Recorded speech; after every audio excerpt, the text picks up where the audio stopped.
You bring the right housing there for all the people, affordable housing and Olympia Stadium for the people and all that.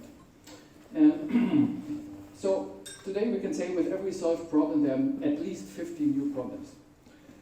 So there's a kind of a shift in the whole idea of tackling that, and we are far from a solution to that problem. In that sense, I just want to tell about a very small, very delimited way of looking at it. Please don't mistake me as I would interpret it in a large way. No, I just look at it in a very delimited way. From that urban design perspective, which is my thing of teaching urban design theory, architecture theory, and there is a new way of doing things. I would say it's already ingrained in functionalism, but functionalism would then say, for example, the Frankfurt kitchen, that there would be 40 scientists around the housewife, looking at the housewife, and then making the best kitchen for the housewife. And this was put to a test, certainly. I can't show it here, but Katja Diefenbach said, as you all have read, I can say, as you all know, that famous Dubrovnik grid of the Smithsons. And for the first time, they contested the Siam grid, and it exploded, the grid exploded, and you had photographs in there. Because before the grid of the Siam would be highly abstract, it would abstract in functions, as you all know. And suddenly, and that was the idea of the Smithsons, it should be to go into the action what the people do. So there's a photograph, and one of the most important or famous one was these photographs of the children that Nigel Henderson did, when they kind of did their research on what children do in Bethnal Green, and how they play with the chalk on the side, and with that grid, of that grid here make a game and all that, activate. This shift is central, because in that starts a new way of intervening in the space and putting the research up front. It's also, I can't show it, but also the Smithsons kind of staged themselves in a completely different way. When they showed the house that they lived in, they also photographed their toilet, for example, and to show how the sanitation of the toilet is going outside and is refurbishing the existing, because that's even before, long before La Carton Passade, to show that it's the work with the existing, it's the transformation of the existence, and it's really contesting the tabula rasa radically. And in that sense, you could say that there were several attempts in that direction. One could say also that Cedric Price Fun Palace is an attempt in that direction, although it was never built. It's a 10-year research on something. And the most important thing is the research that is done on it. Then you have Learning from Las Vegas in 1972, where some students go out together with Scott Brown, Eisenhower, and Venturi to check on the strip of Las Vegas. And the first thing they do, they go to an artist at Rocher and check, just go in his studio and see what he did. And he was just working, or had just worked on that every building on the Sunset Strip, that Leporello thing. He said, okay, we'll do the same. And they go in the car and they move. And then they also check it, but then the seriality of that work of the Sunset Strip suddenly turns into the seriality of their study of that site. And what happens there is that they recuperate the Nolli plan, which was actually the first activity plan in history, Nolli plan, and transpose it to the strip, Las Vegas Strip. And then what they get actually, and for me, this has been largely for a long time neglected, because everybody was discussing and learning from Las Vegas more into this decorated shed and the duck and I am a monument and this whole postmodern, that this is the signature building and all that. For me, this is not interesting at all. For me, it's interesting in all these notations that I would call it, the notations of what they call the pattern of activities. city is a pattern of activities, and they find new notations like a transposition of the representational regime of the knowledge plan to the activities of what's happening, and they can only do it because they are there on site researching. And what happens there is it's not the sociologists, it's not the anthropologists, not the ethnographers, I have nothing against them, but it's clear that here it's the architects that do the research, and when they do the research they have a different way of doing it and they have a different way of showing it. It's a completely different representational regime that they create. And certainly then Rem Koolhaas is then the first one to really articulate that question and saying, my research is the work. I remember when I was in the beginning of the 90s, and people would say, oh yeah, Rem Koolhaas is super hot, check him out. And then I got that book somehow in Barcelona. It was at that time not so easy to get. And there were all these projects in that book. And then I said, oh wow, there's something here in Karlsruhe, and there's something in Seebrücke, and there's something in Parc de la Villette. It's great. I go there, and I traveled, and it was not there. I didn't understand how can you make a book of something that you lost out of competition. How can you do that?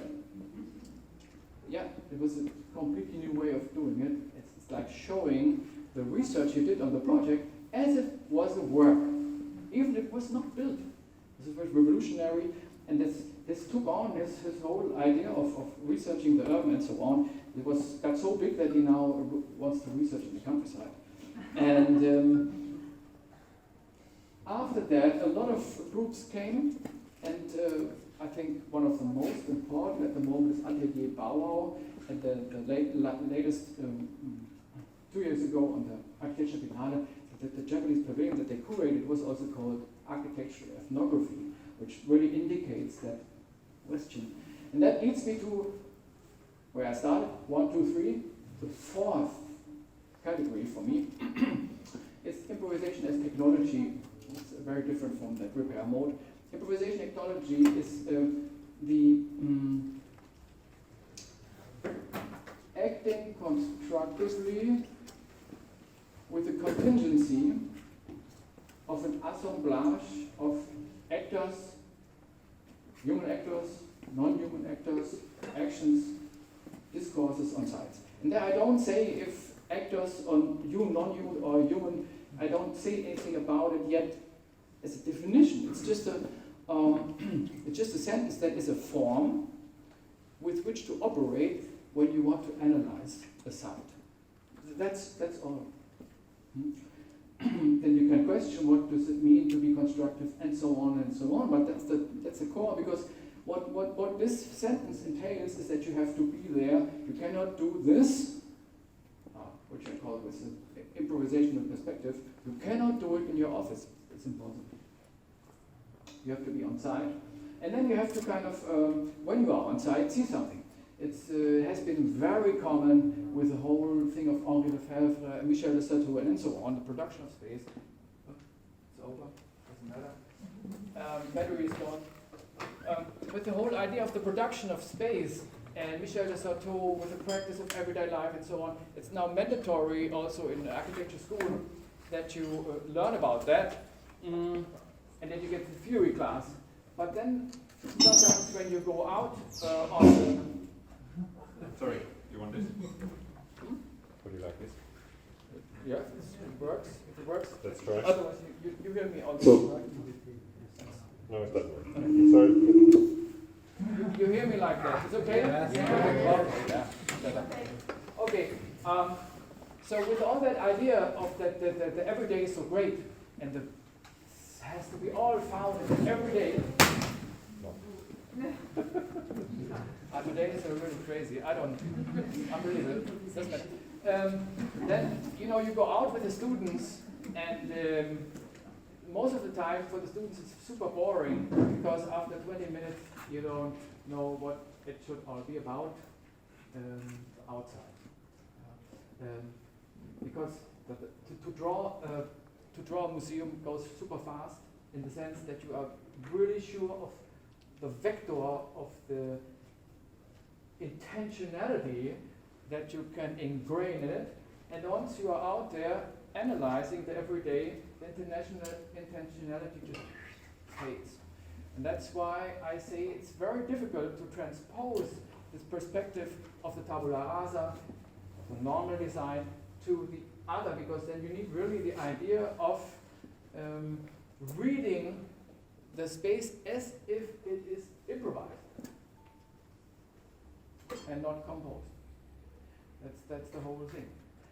And that's not an ontological statement, it's just an analytical statement. And just to give you an example, as you all know, the Tour de Prêtre of Lacaton-Vassal.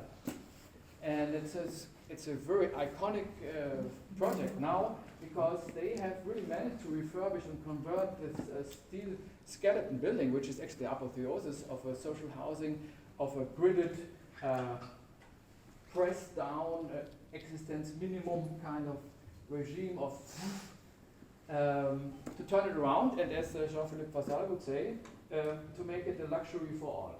Now this would be normally called social romanticism. It's in this case not at all. It's a technological thing, because with the balconies they kind of made around the building. They also created like the construction site on which like the skeleton could be refurbished on this balcony structure. The same they did in the Grand Park, where it's only on one side, the balcony. At the same time, this balcony gives you kind of a buffer space which kind of allows you to open up the type of the floor plan. And it's a minimal thing, but it maximizes of what you can do in the variant of that floor plan. But then it's also the question of what you do with it and how you do with it. And as I asked Jean-Philippe, who I was teaching with at the University in Berlin, Jean-Philippe, I see all these fantastic, you come from 7 types to 12 types, it's great, but how did you do it? And then I went to the office, and he showed me the catalog. And they did a catalog. It's their way of notation. And then I say, it's not one way to notate. As I have said, there's a Smithson way of doing this, there's a Venturi way, Scott Brown Eisenhower way of doing this, there's an Atelier Bauer way of doing this, there's a Colas way of diagrammatics, there's a lot of different ways to do this. One way is like a Lacaton-Vassal to make a serial, a bit like Atelier Bauer and made in Tokyo, a serial, what I call transcription catalog. Transcribing, I say, and then I make a kind of allegory shift between music maybe and and architecture, but it's only to understand when you pretend that architecture becomes performative, and it's really not only about the buildings, but it's about the process of activating an action that is coordinated with the things, with the architecture. Then you have to start to read that action. It's because you then, as you have already pointed out, there's no logic that you can implement from outside. It's impossible. So how do you get then inside that kind of way of thinking without being postmodern about it and saying there's no logic? I give you the container you want. But to be kind of get into it, to find your way to maybe get a multiplicity of logics that then lead you in a minimal way to refurbish the construction of the building. And they did it in every apartment. They checked how the people dwell. Means in an epistemological sense that the whole participation idea of, we do for the poor people.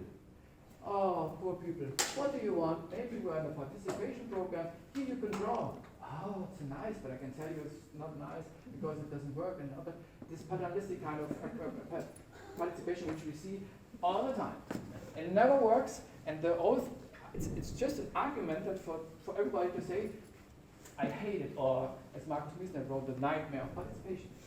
But here it's a completely other way around. It's like in music, for example, when I learned to play my instrument, I had to transcribe Coltrane.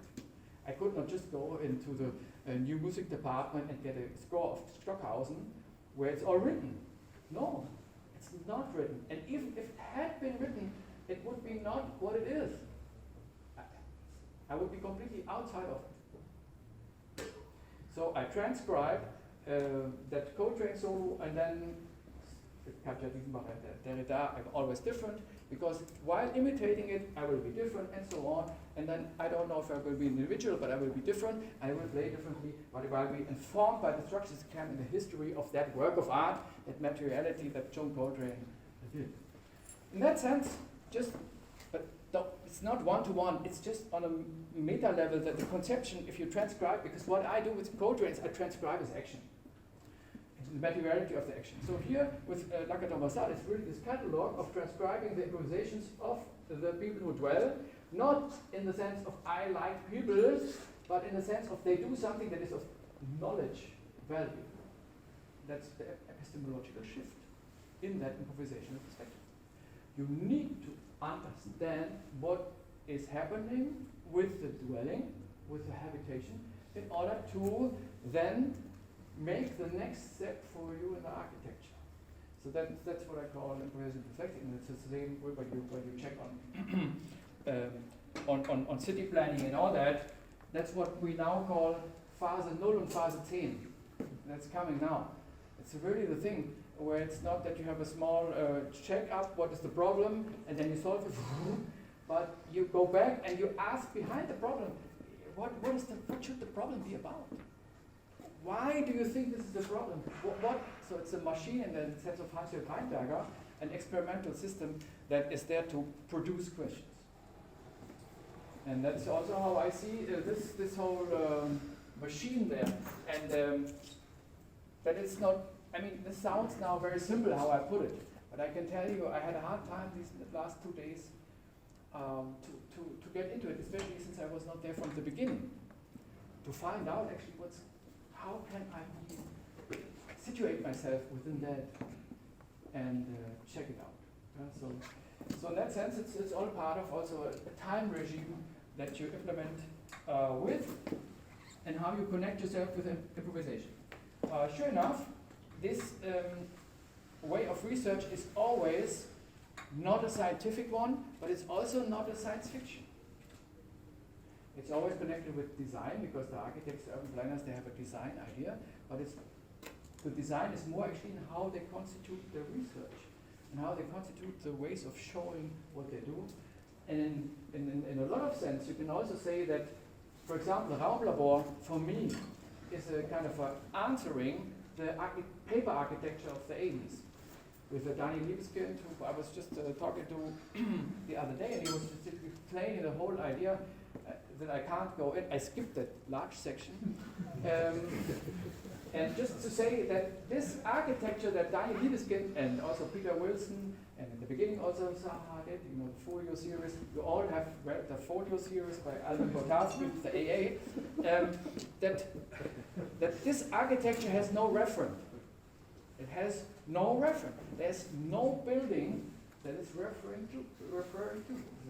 It's for itself. It's the first time that the architecture drawing hangs there as a work of art with Daniel Liebeskind. So, for me, Raumlabor is a movement against that in an affirmative way, but to be completely non-representational, to be into the one-to-one action.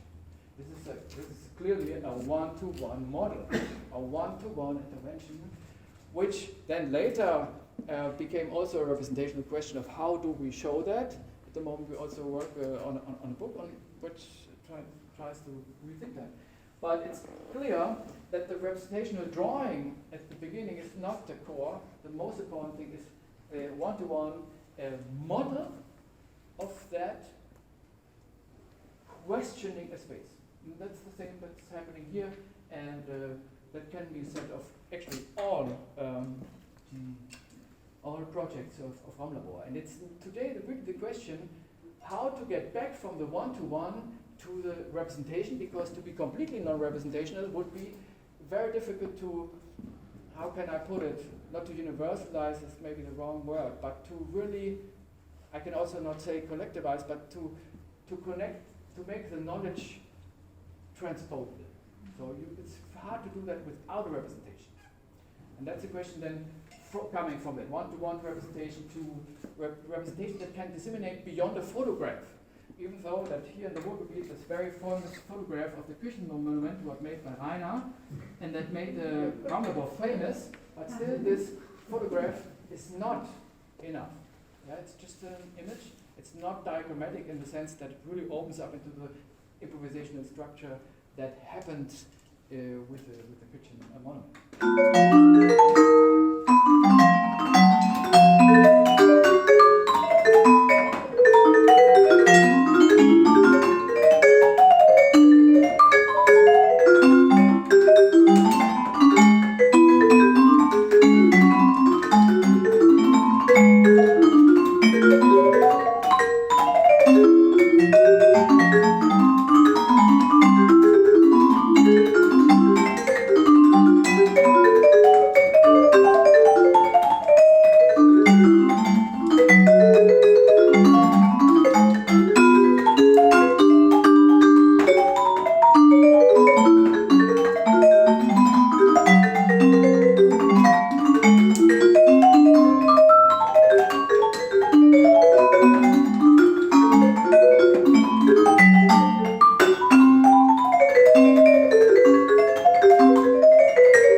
This individual collective, which for me is really this, for me, here in that sense, between improvisation and composition.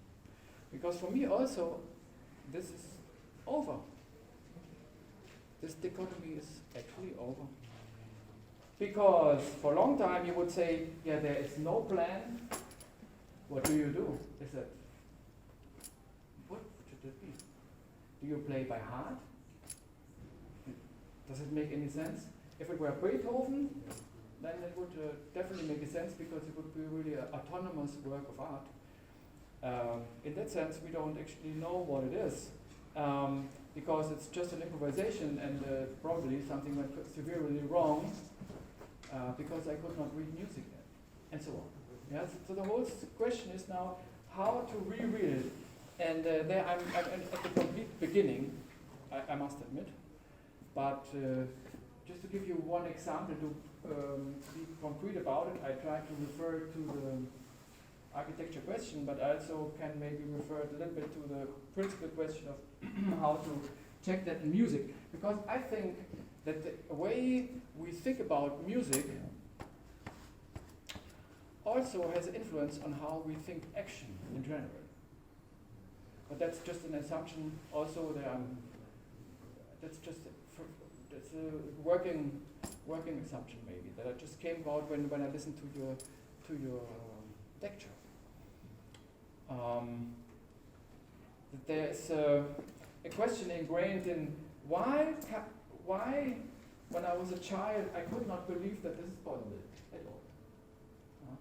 And then I had to learn it to some extent. And I will show you just with one example how that works, and that for me very much relates to the idea of and also what Lacan and Basel talk about. Not in the one-to-one sense, not at all, but just in a conceptual sense.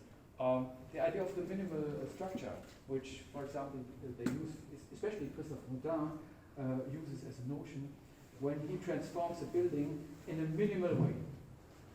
It's just a minimal. It can be just a moving of a wall. It can be just putting the sanitary functions from here to there. It's a minimal thing that enhances, that enables, or enforces further improvisations within that structure.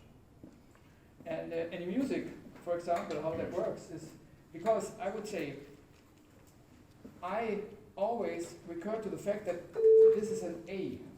Yeah, it's also not that I don't care if it's an A. This has to be an A because only then I can work. That's why I say it's not improvisation with a repair mode. I say this is A, and then, for example, I can say this is the third of F, and this is the minor 9 of F, and this is a 5 of F. You don't have, it doesn't matter if you follow it. It's just an example of it, of how to think it. And the first one to think it actually was a modern thought in Anton Webern to take the composition completely apart into points, and that's what then Boulez took on to make it a relational machine. But because the non-hierarchy of Schönberg was way too big, it was the 12-tone row, and you can't do anything with the 12-tone row. It stays formally completely behind. It stays with Wagner. Yeah, it's even behind Wagner, you could say. Okay, so Anton Webern opens that up, since we're in the Schauspiel, when we are with the Wagner things there, opens it up, and Boulez takes that on, and Boulez would then say, okay, this is a relational structure like that I have that topology, and then I can move that topology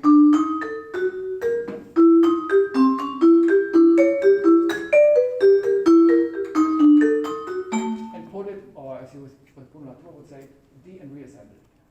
But the question is now how to get from there, which then in Boulez still stays a closed form, as closed composition, to opening up. And that's also a little bit, for me, the manco of Gilles Deleuze that Katja referred to yesterday, because music-wise they stayed in Schumann, and the furthest they got is Boulez or pop music, which is the same as classical music because it's always the same. It's actually never a molecular revolution because it's always the same. It's actually, when we today make a pop concert and it's not everything the same as is on the CD, they will go out. They will stop. So for me it's important to say what is missing here in that structural concept, also in the post-Marxist, post-structural concept, is a real motivation. How can I put that into the vector to start to move? And for me, surprisingly enough, this is a modern thought. I don't know why, but for me this is extremely modern and not postmodern to think, how can I, in a certain context, it allows me also a lot more to be with the context that is now, instead of pumping my composition. Pumping no matter what is. But here I can play with what is. It's not euphemism. It's really happening. So I tell you how I practice in a very modern sense. I practice actually this. And I just put it like in a Bach would do, yeah. Or I do it like Coltrane would do.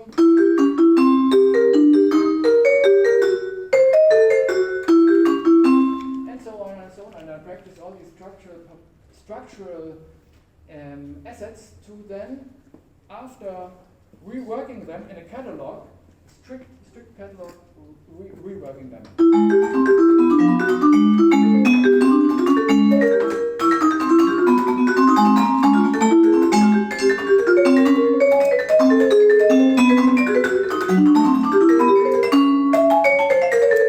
And even though if my vibraphone acts with me, it's very positive. I don't know, it's very possible that I'm affected by what's happening, and I'm quite positive that this is happening. I cannot say that the vibraphone acts in an enlightened way. I would never say that. But I would also not say that I'm not, because that's for me the difference to Bruno Latour, who would always say it always exists. It's also for me, I have to learn to do it. It doesn't just stand there and lies around. It does not. Because in neorealism we have a lot of improvisation, but it's all improvisation mode 1. So for me, yeah. So how to come to that other?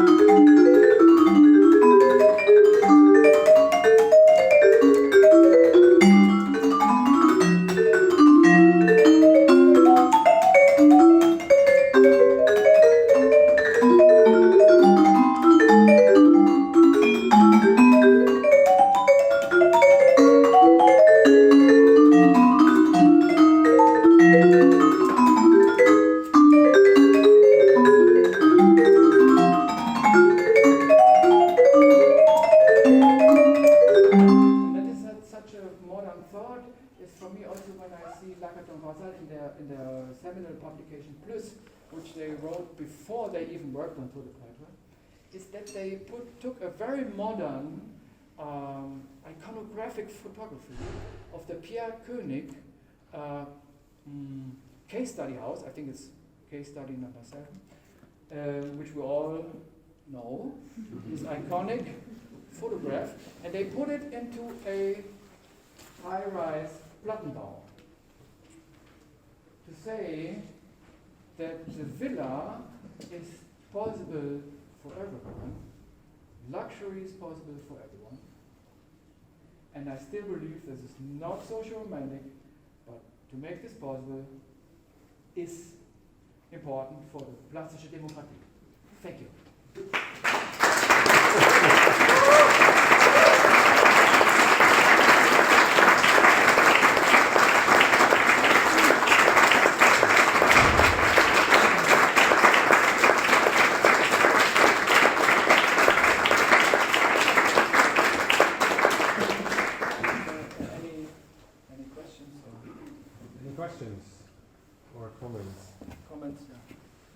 Christopher,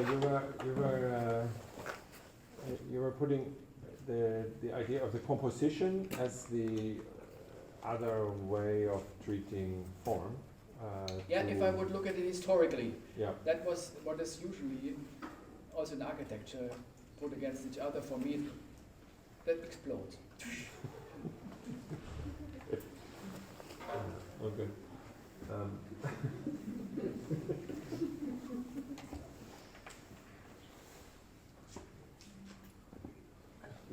Any other question? Yeah, maybe here and then there. Oh, sorry, just a follow-up question. You were talking about the vector that we're looking for, sort of that leads out of composition, of structure. You were at one point speaking of minimal structure to be something like that can be taken from somewhere, from some material, but also can be incarnated through repetition, through training. Absolutely. But then you want to go a step further. You don't want to play the same music every day. Yes. You want to go a step further. And where does it lead you? What kind of overture or openness do you aim at with this vector? The vector that I aim at is the maximum possible improvisation. Means the constructive working with the contingency of an assemblage of actors, actions, and discourses on sides. That's what I aim at. But this could sound very neoliberal in the sense, just make it happen. It's not what I'm, but that's why I mean, what I think for this idea of improvisation is very important is the know. So if I have the feeling that at that moment I can't, I think it's also one of the very, very important aspects of this project is that everybody can say at one point, I don't, I need to now stop. Because either I need, this no is not a final no, it's just that now I can't follow it, I need to kind of step out a little bit to practice something. In that sense, it's a modern way of doing it because I still believe that it's possible to step out to practice in order to be more able to intervene in that improvisational way. But that's what I aim for is the maximum improvisation.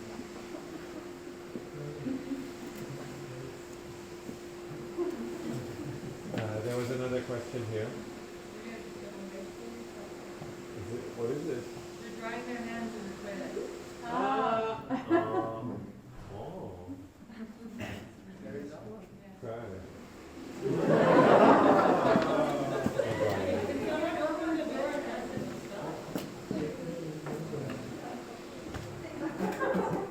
That's a famous anecdote with Glenn Gould when he was practicing the Vortrag variations and then came in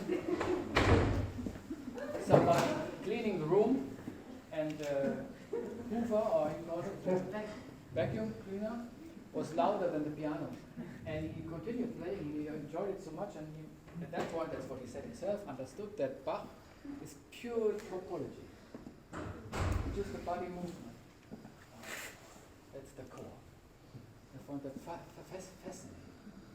Leads a bit for me to this organizing action with space. You know, if space is produced, then I think to think conceptually only in a musical way can be a way, in a very small way, to think that question that is now on in architecture and design. Performativity and so on, giving up of tabula rasa and so on. So you were talking about the work of research in architecture, and you mentioned the fact that so to ask behind the problem, and it was the work was to produce questions, and you mentioned the fact that for you it was neither scientific nor science fiction. And I was wondering if you could dig a little bit into this, because maybe to clarify your view on what is scientific work and what is not, because I understand that nowadays it's interesting to think that scientific doesn't mean separating object and subject. I don't know. No, it's very true. That's very true, and it always depends on the frame. Yeah, I mean, if I would now be in the room with Hans-Jörg Reinberger, who actually his whole oeuvre is directed towards kind of deconstructing the teleological narrative of an experiment. To say that today, more than 100 years ago, you have to say, if you want to get the funding, you always have to say to form a research what you will find out. Otherwise, you will not get the money.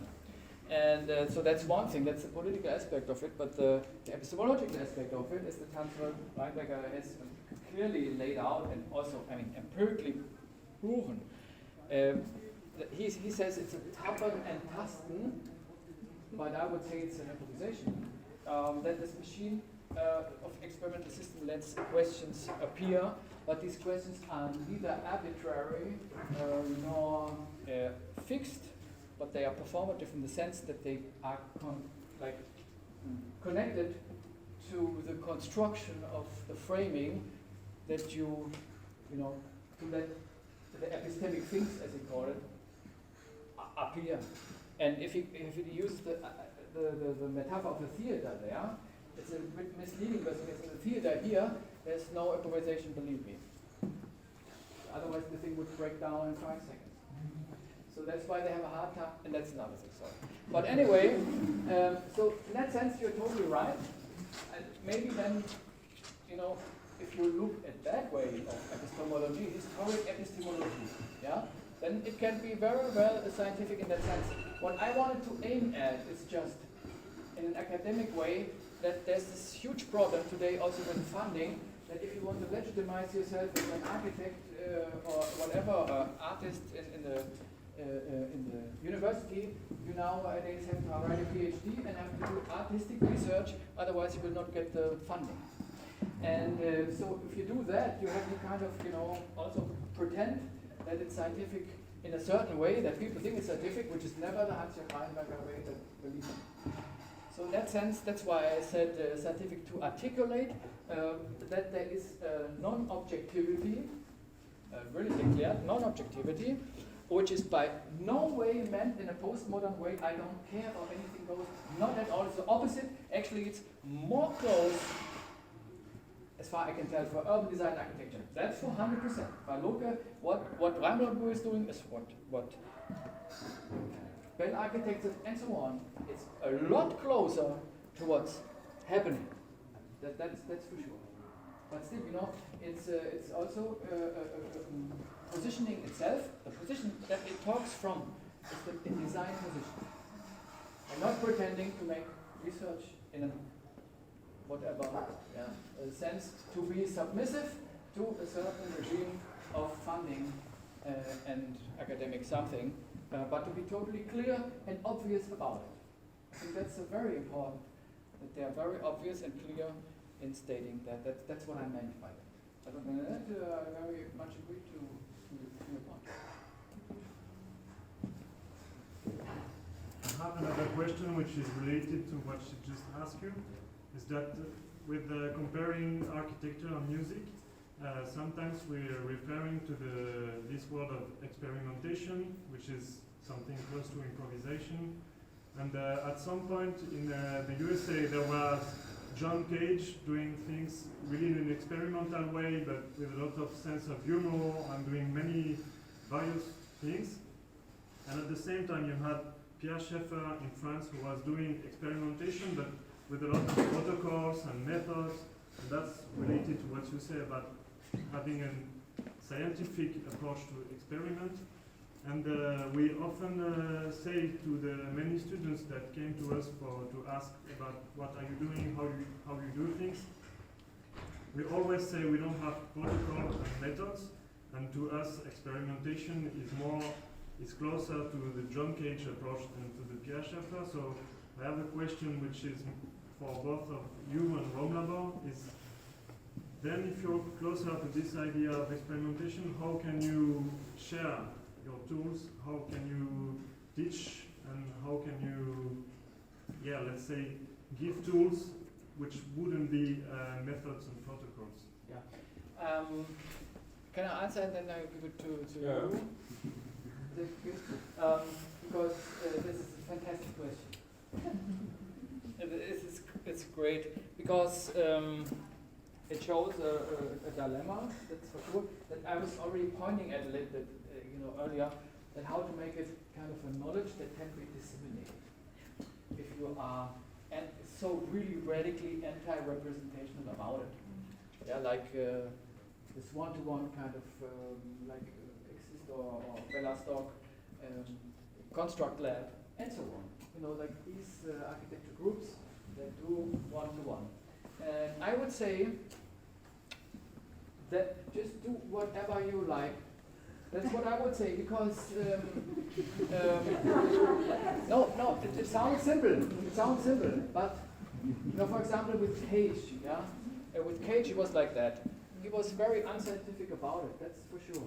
But if you think about like Mountain College, I mean, he was very, very, especially after Schönberg had said to him, "You're so unmusical. Do me a favor, give up music, because for you it's no way in music. You will forget about it." It's really, you can do all kinds of things. You can draw nicely, but please go away from music. And then to have the power, if Schönberg says that to you, to have the power to insist, because you love music so much, that you then enlarge the notion of music, as same as Beuys did, of enlarging the notion of art. I think that's fantastic, and you can always do that. But he wrote a lot. I mean, even he was not systematic so much about his music. Yeah, he wrote a huge narrative that, for example, erased black experimentalism from the landscape. For example. So it is can be very powerful. This I don't recommend, yeah. But just to say that even without being systematic about it, you can create a huge narrative on your thing. And I think that's, for example, what Raumlabor in a very sympathetic way did by making, for example, their performances their way of disseminating knowledge in the beginning.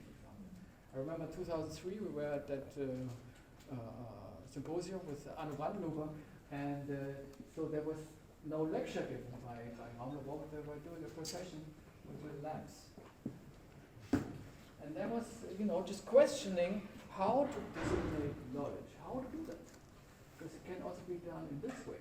That's what is now more and more thought about at the moment, how to disseminate knowledge. Yeah, I mean, and it can be also through a practice that you do with workshop and so on. I mean, that's what I would say. So it's all possible. It's just you make the decision of what you want. But for example, some groups at one point have then decided to go more into the analytical, exactly because they wanted to disseminate it. So it's just whatever you prefer to do. That's my Yes, I mean, maybe I can add. First of all, I think I have a happy distrust in the idea of the tool, as I think a tool can be something different in the hands of everybody. So it really happens. or it really matters who touches a tool and how you look at it. And this perspective is very much shaped by all your experiences, and also informed by the different knowledges that you bring. And I feel there is something maybe like a spatial knowledge, in the same way as you probably develop social skills or other ways of being with space and being with others. That I like the term practice in this context. And always, in the simplified way, say, for me, I'm not interested in architecture as an object. I'm interested in architecture as a practice. How do we do space? How can we think of space being produced through these activities? And I really think probably a sort of walk-in laboratory as we set it up together here now. For me, this is a super interesting, Christoph, you called it model. It's more like or I don't know, I didn't think of a metaphor, but it could also be described as a book with several pages. Each day is a new page or something like this. Something that unfolds, that has a beginning and an end, and a vector. And in between, a lot of, let's say, different directions merge and are placed to each other. I also liked, in this sense, the naming of the situation makers, because for me the term of situation includes a lot, in relation to practice, includes a lot of interesting notions as a time and space. So and representation, of course, that's always a question. Or like, how can you sum this up? I'm sure that everybody will take some kind of I would call it a knowledge from this experiment. Probably we will not have, we won't end up with a huge imagery like a Burning Man or something that is built towards an image that you take away that represents this kind of wild and multiple experiences. Maybe you're planning for that, or not. So I don't know. I think it's a little bit there, but there will be a lot of different interpretations of the setting being taken away and can be implemented somewhere else. Because I feel like doing this together actually informs you in a way, and also changes you.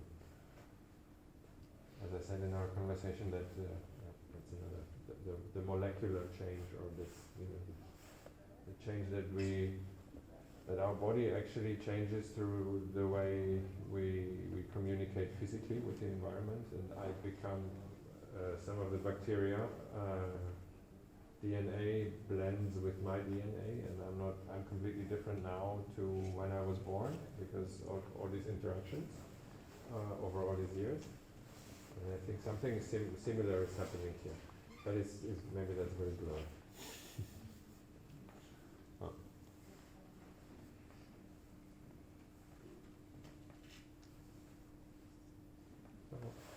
Any more comments or questions? You didn't use the term practice. No, I didn't use the term practice because that's then for me a general term.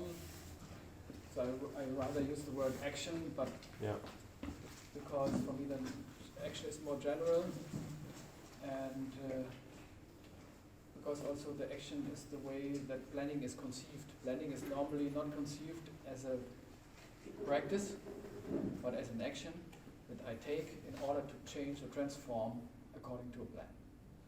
And the plan leads my action.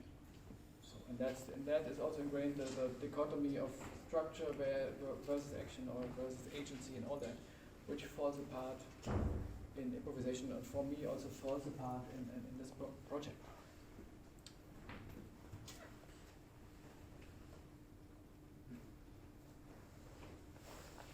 Yeah.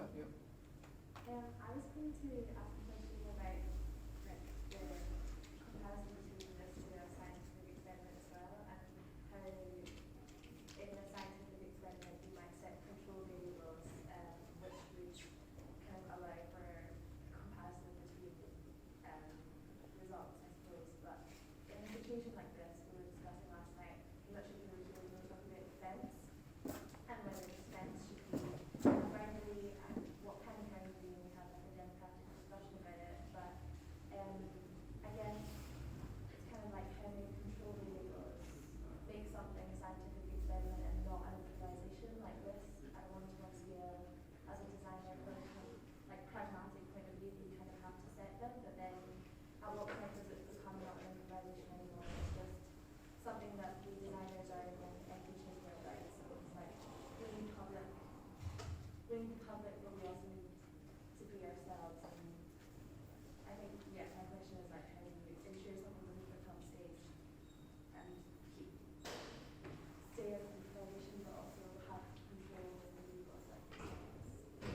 example, if I take this example with the fence, that's what I then you correct me if I'm referring to the wrong example, because I don't know if I'm exactly right what you're talking about. But that's when you were moving and people would move to that direction if the fence should be taken away, and then or the other direction if you want that the fence should stay, right? And for me, this was an experiment in finding a way to discuss and negotiate that without making a drawing. But to really move into space, and that's then a very different way of doing it. It's also I didn't feel like it could also be a way of a little bit making it problematic to take your opinion because you can't do it anonymous. Because when you take the opinion, it's clear that you walk there, which is a bit stressful. It can also be stressful in a group because you all have to move in that direction. So for me, it's also an experiment in that can I, when the whole group moves over, stay here and say, sorry, it's not the case. I want the fence here. And then with that, because this same experiment would have been completely different if we would do it here on the stage with the regisseur staging it and saying it's the kitchen of Heilbronn, but in a very new way. And then you have a Beethoven string quartet on top of it, and then the audience kind of opens up the Krawatte here and says, oh, this is really aufregend. That's very different from there, where you create the whole space yourself, because I know, I just know it through a narrative, but I can imagine, because I've been part of a lot of these projects, that when you arrived last Wednesday, there was nothing. And you can't even imagine that the thing moves like it does now, that it pumps like that, which for me, when I arrived, was already pumping. Yeah, and then for me, I see that this kind of election of the fence, it's part of the whole structure. You can't extract it from that. You would have never done it like that if it wasn't that you did the whole thing before. And it's a situated, in that sense, then a situated practice.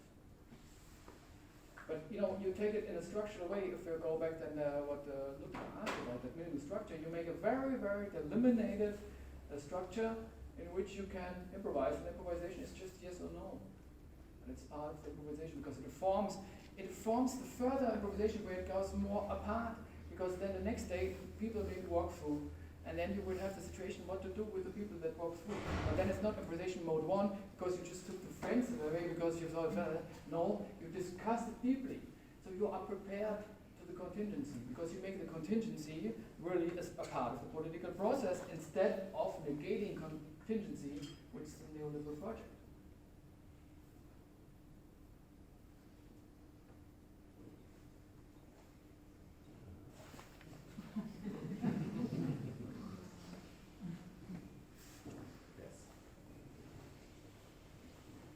Very hungry, I think. Yeah, maybe. I just thought neoliberal project, this shouldn't be the last word. So we are hungry is the end of this session. Yes.